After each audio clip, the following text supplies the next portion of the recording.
They're coming from being a world-class security engineer, and they think that a world-class security engineer CV is going to get them a world-class CISO, and it's not. They're two different channels. Welcome to Life of a CISO. I'm Dr. Eric Cole, your host, and we'll be taking you on a journey each week on what it takes to be a CISO and what are solutions that you can implement today if you are currently a Chief Information Security Officer or if you want to be one in the future. This is Life of a CISO.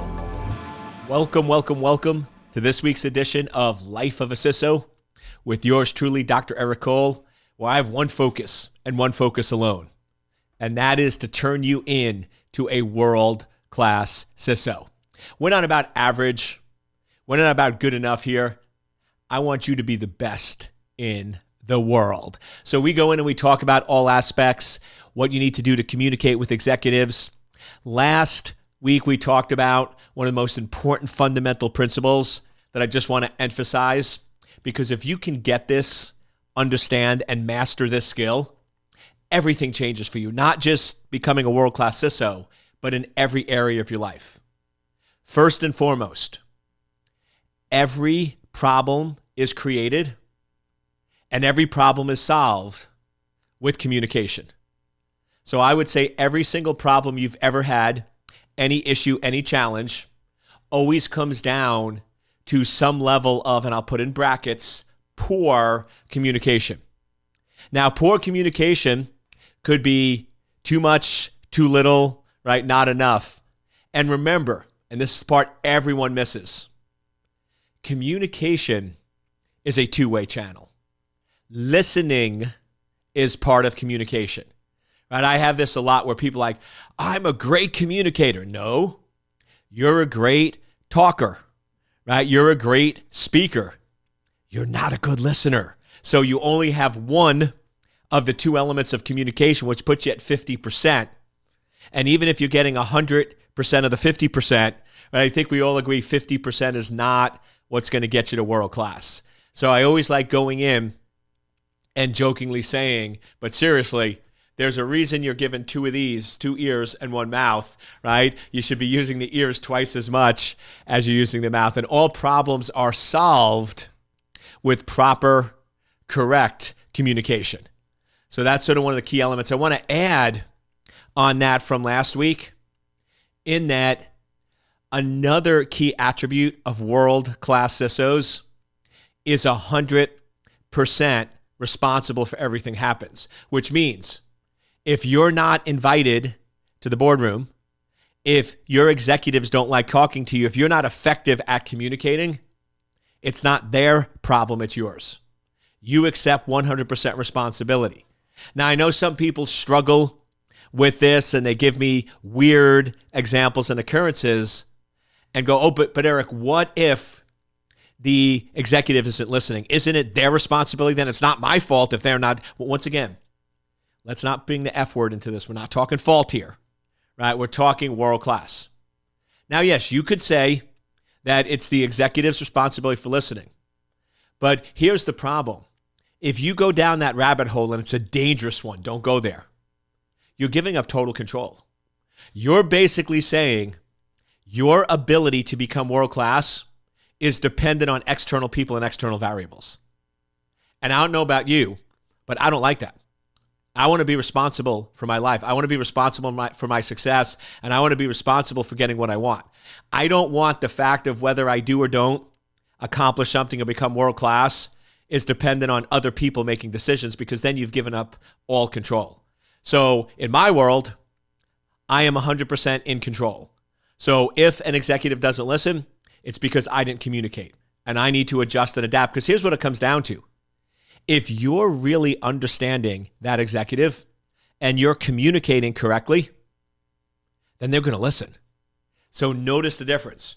And once again, you're okay if you don't like that view of the world where you don't want to be 100% responsible and you like pointing fingers, but just remember, all world-class people take 100% accountability for their actions. So if you can work on communication and 100% accountability, everything starts to change for you very, very quickly. I always like some stories. So one of the stories I like to tell this is there was a company that was a manufacturing company that needed this critical boiler in order to produce their product. And the boiler broke. It wasn't working, and they were losing money. So they were bringing in different experts, and they were running up all these bills, spending weeks upon weeks, and nobody could fix it. Nobody could solve the problem.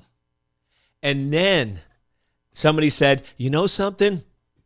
There's this person who is one of the best people when it comes to boilers and maintenance, and he can fix this problem, but he's not cheap.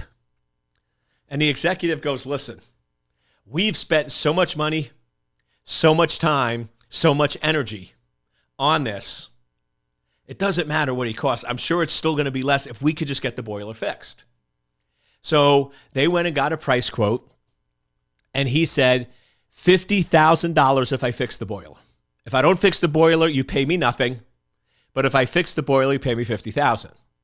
Now, the executive is looking at all the invoices, and they paid one person for 4 people for 2 weeks over $80,000 and another person $60,000. So he's like, that actually seems pretty reasonable. And all the other people charged even though they didn't fix it. So this seemed really good. We only pay if he fixes it. So this master boiler maintenance person comes in, and he goes to the boiler, and he takes this little hammer, and he's tap, tap, tap, tap, tap, tap, and he just taps in a few different spots in about 3 or 4 minutes and says, I know what the exact problem is. And they say, great, fix it. So he goes over to one of the pipes, and he turns the hammer just the right angle, boom, boom, boom. And all of a sudden, the boiler starts working. He fixed the boiler, something that no one else can do that was significantly costing the company money. Now, this is where there gets different variants of the story. Right? But all the variants come down to some form of, okay, so he fixed the boiler, so he submits an invoice for $50,000. And they go, wait a second, you were only here for 30 minutes. Well, we shouldn't have to pay $50,000. He said, listen, we had an agreement. You've spent hundreds of thousands of dollars on other folks, and they didn't fix it. So whether it took me 30 minutes or 3 weeks, it doesn't matter. If I fixed your problem, you agreed to that price. So some people in the company were a little frustrated. So they said, fine, give us an itemized invoice. We would like to see an itemized invoice for this. So he said, great. He went in, and the invoice said $100 hitting a pipe with a hammer, $49,900 knowing where to hit the pipe. Right? And he submitted the invoice back. And I like this story because there's a couple of different aspects to it. One is everybody that's world class has a specialty, has something unique that they're better than anyone else. So this Boilermaker, he was really good, and he knew how to run and maintain boilers, but his specialty was troubleshooting. His specialty was troubleshooting and knowing how to fix or address the issue. Also, if you look at anybody you consider world class, whether it's a business person, whether it's a sports professional, whether it's somebody in a different field, a doctor or lawyer, all of them are really, really good at the core foundational skills. They can do the core skills really well. But they all have a specialty.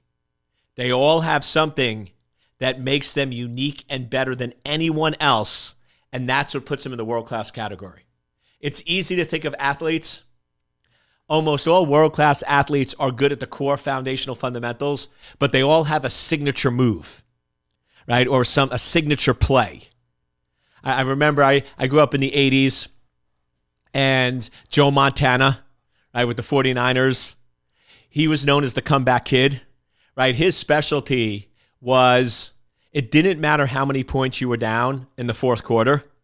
He magically was able to come back. I remember watching games where there's like 4 minutes left and they're down by 14 points and anyone else would have given up. Anyone else would have been defeated. And he's like, this is my mojo. This is my skill. This is what I do better than everyone else. And he was able to go in and win the game after game after game.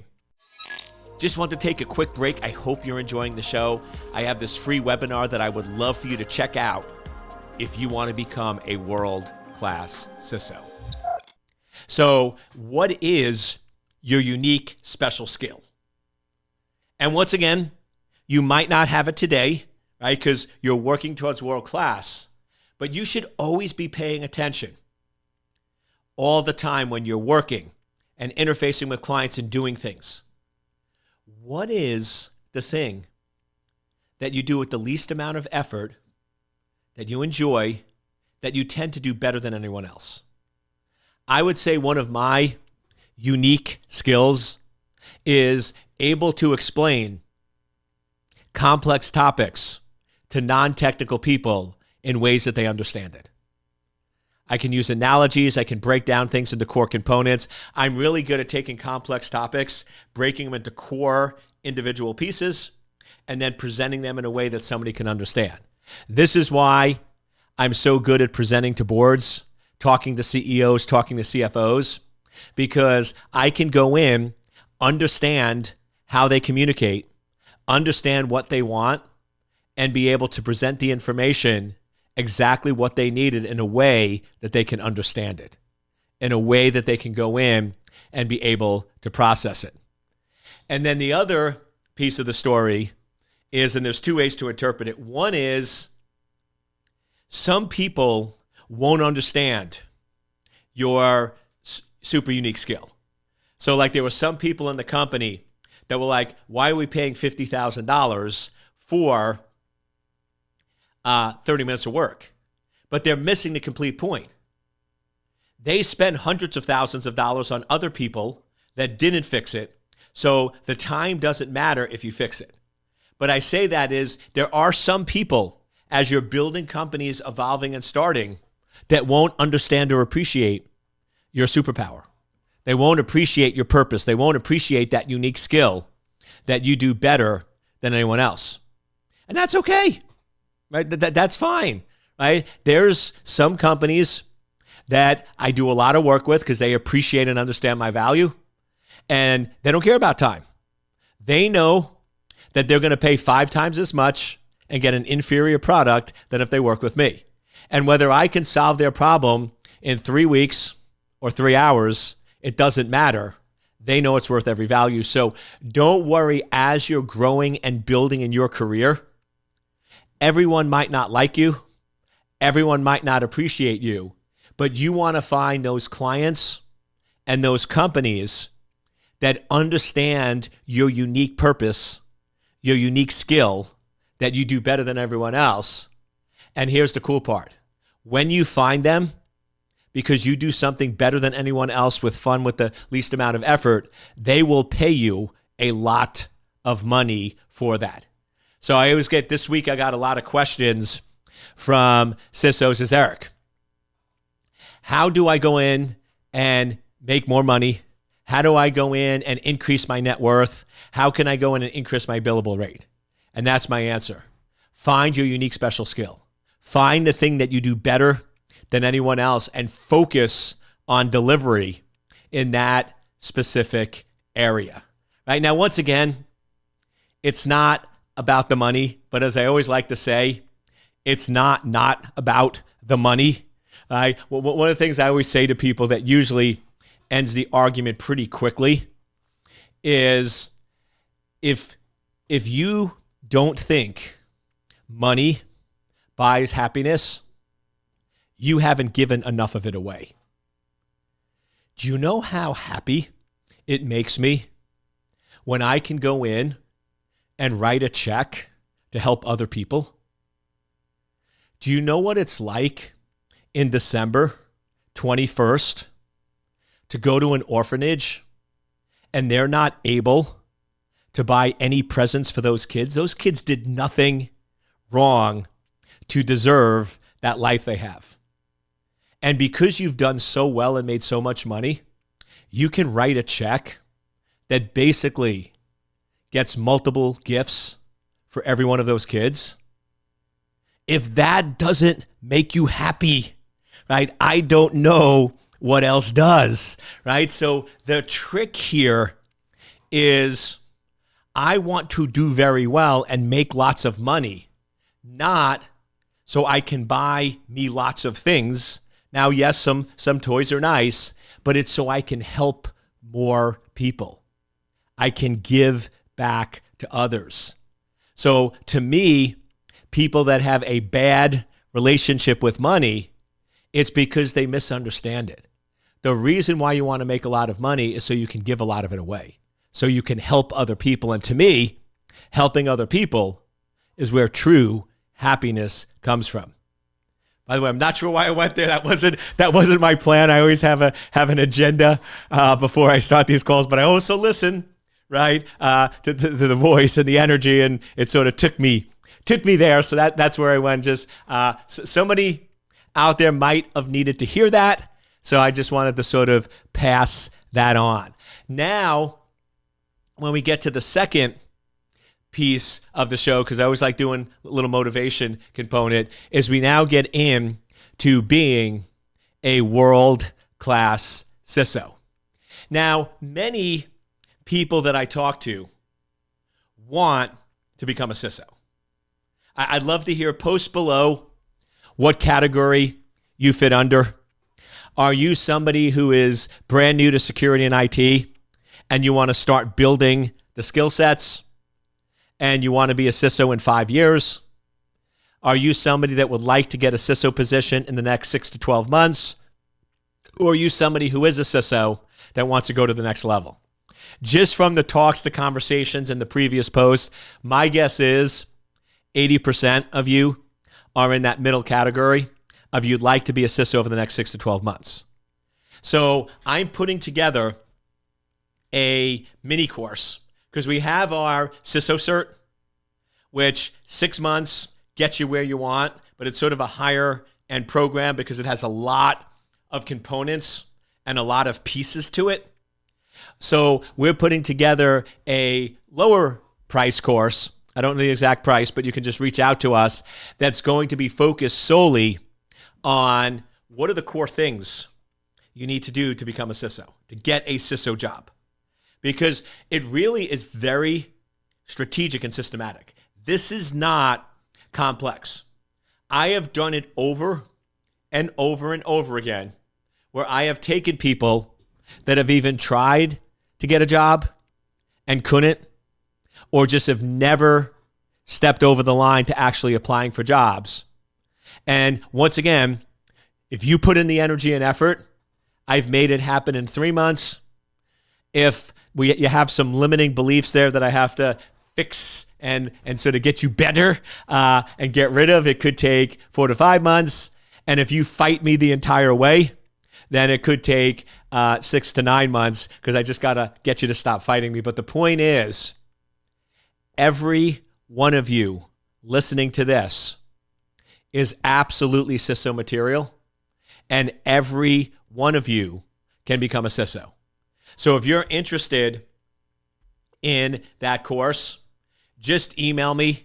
Kaylee on my team's running it. I should know her email address, but it's all auto-programmed in my phone. So just email me, ecole@secure-anchor.com, ecole@secure-anchor.com. My assistant will just forward it, and Kaylee will get back to you. We're running that, I believe, in mid-March.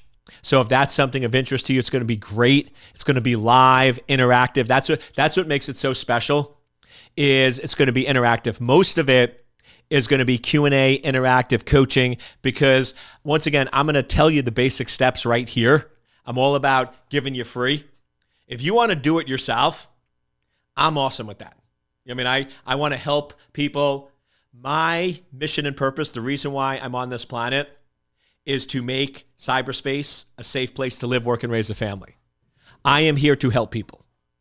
My mission wasn't, I'm here to take your money or I'm here to extract money from you. No, I want to provide so much value for free that you say, okay, I want to accelerate. I need help. So I'm willing to invest in Eric or Secure Anchor because he has proven that he's willing to give above and beyond. So if you're interested in that, ecall at secure-anchor.com, and we're going to go through the core steps in more detail, and we're going to do interactive Q&A, but I'll give you the steps right now. To get a CISO position, there's really three main components.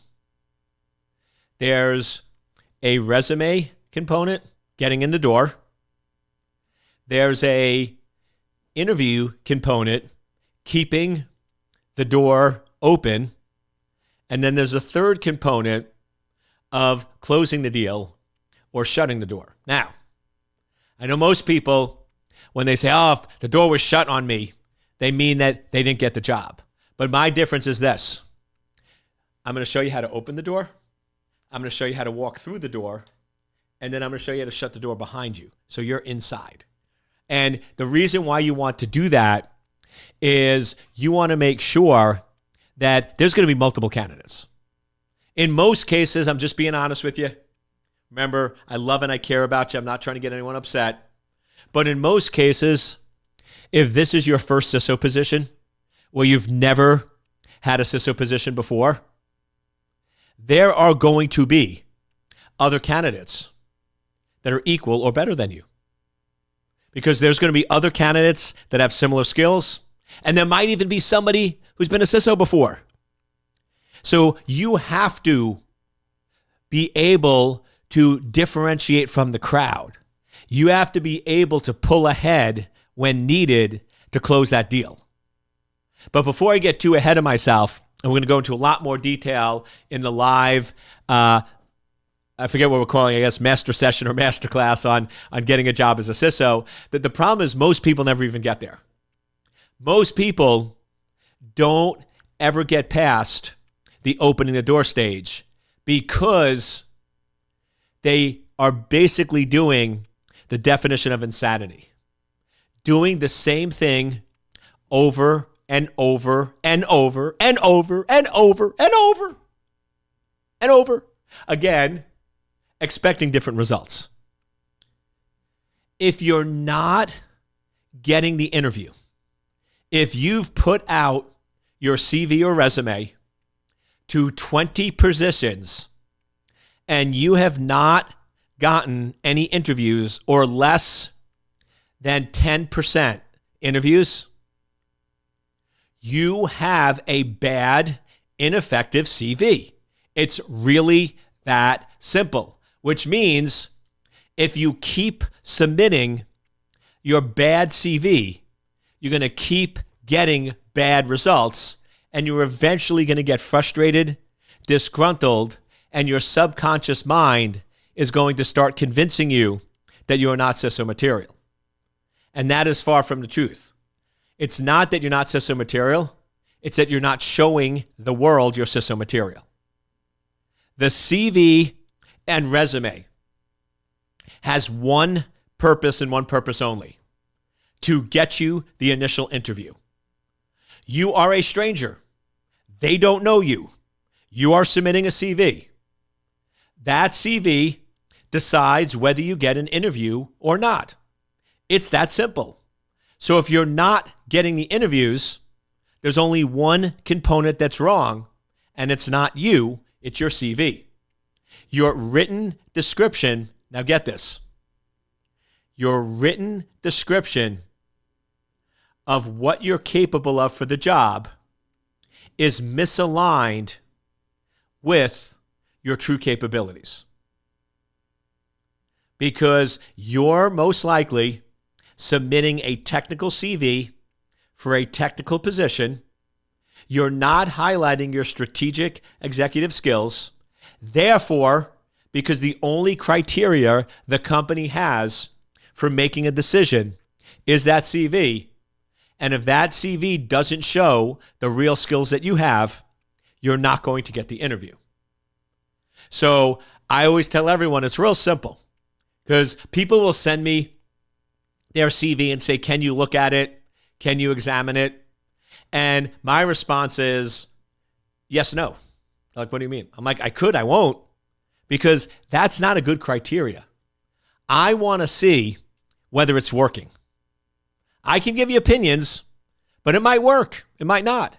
So what I always tell folks is take your CV and apply to 20 CISO positions.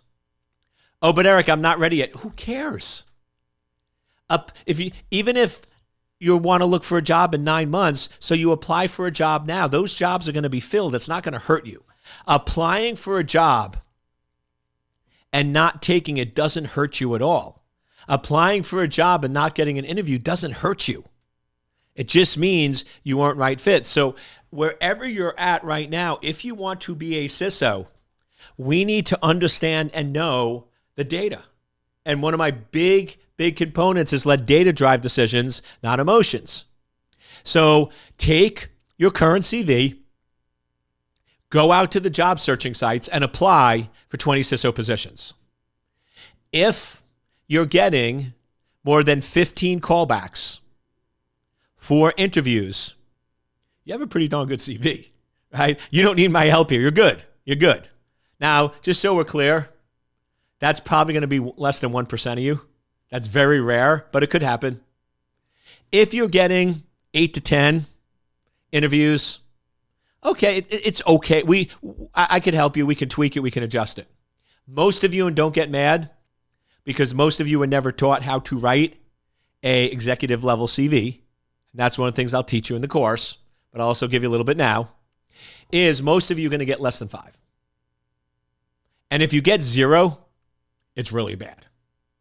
So then you need to go back and say, okay, what are the skills that they look for? They're looking for, if you're applying for a CISO position, they're going to be going in and looking for that you can present to executives. You can communicate. You can create strategy.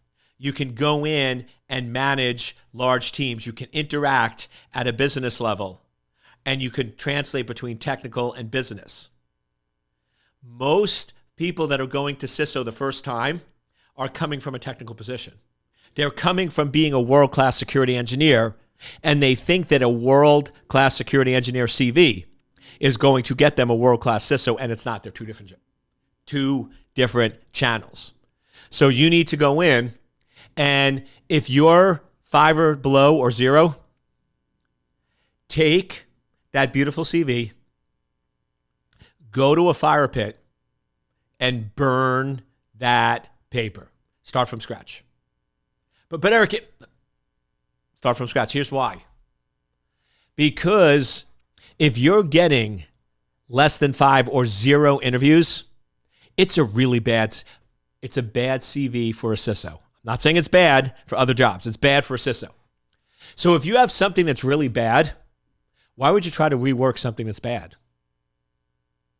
The analogy is, if you have a clean glass of water and you put some blue dye in it and the water's blue, and you want to get rid of the blue, you can keep adding water, but there's still, even when you add a ton of water and put in a lot of energy and effort, there's still going to be a blue tinge. The only way to really get rid of the blue in the water once it's there is to dump out the water and get a clean glass. Otherwise, way too much energy and effort to try to remove it.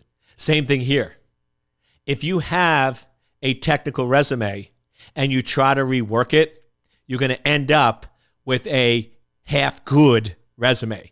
Start over. And one of the best ways is, think to yourself, what would be the resume of a world-class CISO?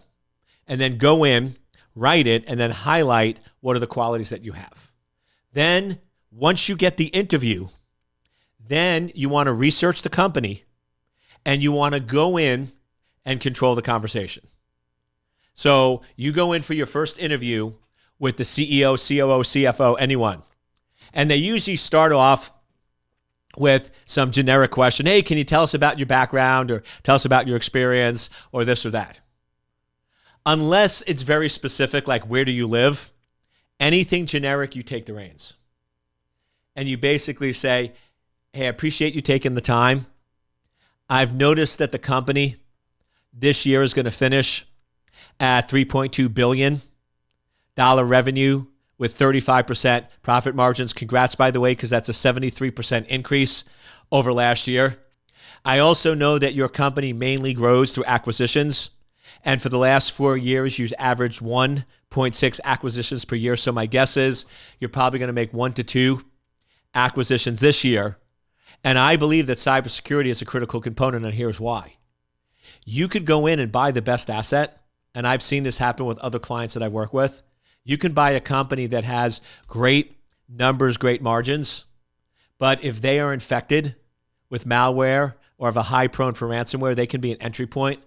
And I've seen companies lose significant amount of investment money because security was not properly adhered to. So my focus is to make security a business enabler for your organization. I actually think with the right infrastructure and integrating security properly into the business, we can actually help increase your growth even more.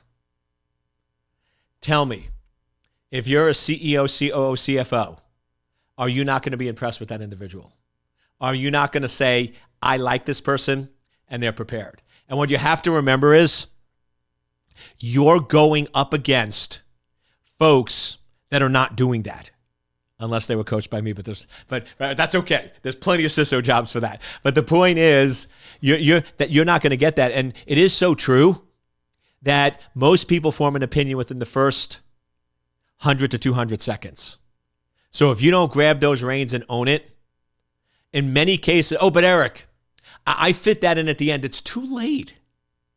If your first things out of your mouth is talking about anything with technology or architecture, or that's anything that senses world-class security engineer, you've lost it. They're not going to change their mind once they make it.